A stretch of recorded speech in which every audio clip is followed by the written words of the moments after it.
report. Down at Scuppernong Books, they get calls from the most unusual of places. Hey, how are you? George Wilkerson is calling from death row at Central Prison in Raleigh. So I have to accept the call from the prison first. With a voice itself incarcerated behind the screen of the speaker. I'm always thinking about God. As he talks about the book that he and 3 other condemned inmates have just written with Tessie Castillo's help. I just told them to write about their lives, to write about what it's like in prison, what gives them hope, what's the hardest thing about being incarcerated. And it was immediately apparent to me that there was an incredible amount of talent and growth. In 2014, Castillo was a volunteer at the prison for a writing program that has since been discontinued. But she's worked with 4 men to put together essays and poems titled Inside, Voices from Death Row. From the dirt of earth, God made man, then filled him with the breath of life. And it's true.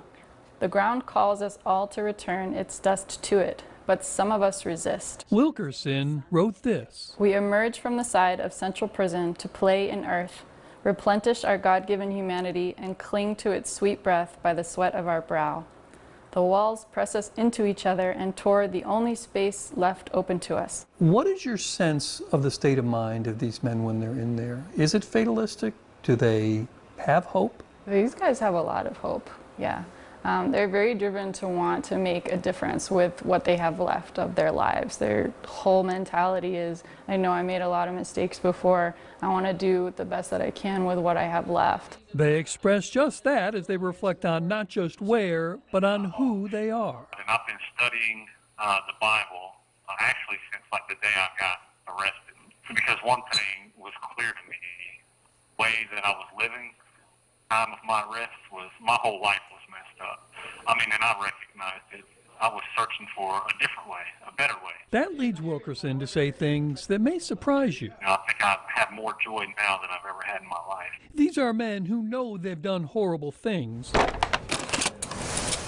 Randolph County Sheriff Richard Hurley says an argument over a small amount of money led to a gun battle at this house. Wilkerson was convicted of breaking into a home near Randleman and killing 2 men, as we reported in January of 2005. Randolph County deputies say 23-year-old George Wilkerson and 21-year-old Logan Malinowski broke into the house and started shooting. It was a dispute over $30.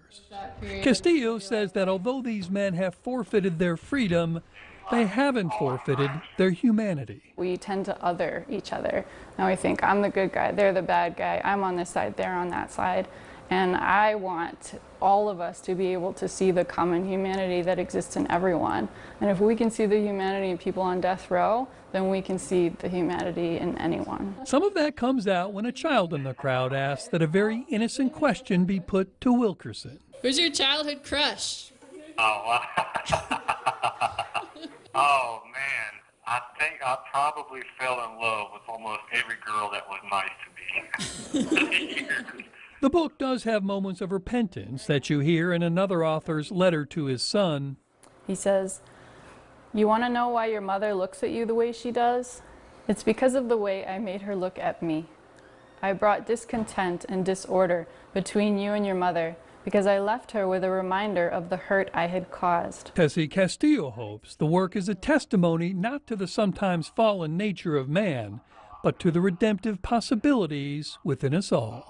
Bob Buckley. I believe that we all have worth for our entire lives, no matter where we are. Fox 8 News.